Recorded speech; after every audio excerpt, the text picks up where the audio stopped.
Էդգար Հակոբյան, համեցեք։ Շնորհակալություն Տիկին Ավանեսյան, շատ մեծ աշխատանքի համար կատարված, մեր հայրենակիցներից շատերն են իրենց շնորհակալական խոսքը փոխանցում, իրոք շատ մեծ ռեֆորմ է եւ շատ դրական ազդեցություն ունի, մանավանդ որ երևի մեր հանրապետությունում ապրող ընտանիքների մեծամասնության վրա ազդում է թե գումարային, թե առողջականի հետ կապված, հա։ Մեր հայրենակիցներից եւս ինձ հարց են ուղղել, ինձ 63 տարեկան կին է գրել, խնդրեց որ իր անունը չնշեմ, նա հարցնում է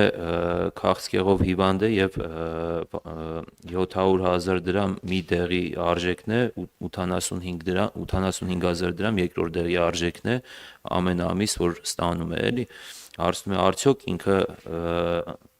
հնարավորություն ունի օգտվելու փաթեթից, նա երկրորդ կարգի հաշմանդամ է։ Նաև Տիկին Ավանեսյան, կխնդրեմ ասեք այդ կարգերով, հա, որ կարգը ունենալով մեր հայրենակիցներից ով ինչ դեղորայքի, հա, այդ կապված աջակցությունից կարող է օգտվել։ Շնորհակալություն։ Եթե քաղաքացին երկրորդ կարգի հաշմանդամ է, այստեղ այո, նա ապահովագրված անձ է համարվում։ Ապահովագրական փաթեթի շրջանակներում քիմիոթերապևտիկ դեղերի տարեկան փոխհատուցման արժեքը 1.5 միլիոն, ներողություն եմ խնդրում, 1.2 միլիոն դրամի շրջանակներում է եւ այո, սրա շրջանակներում քաղաքացին կարող է ուրեմն օգտվել։ Իսկ ուրեմն ապահովագրական փաթեթի մեջ ներառված դեղերը, քանի որ հարյուրավոր անվանումներ են,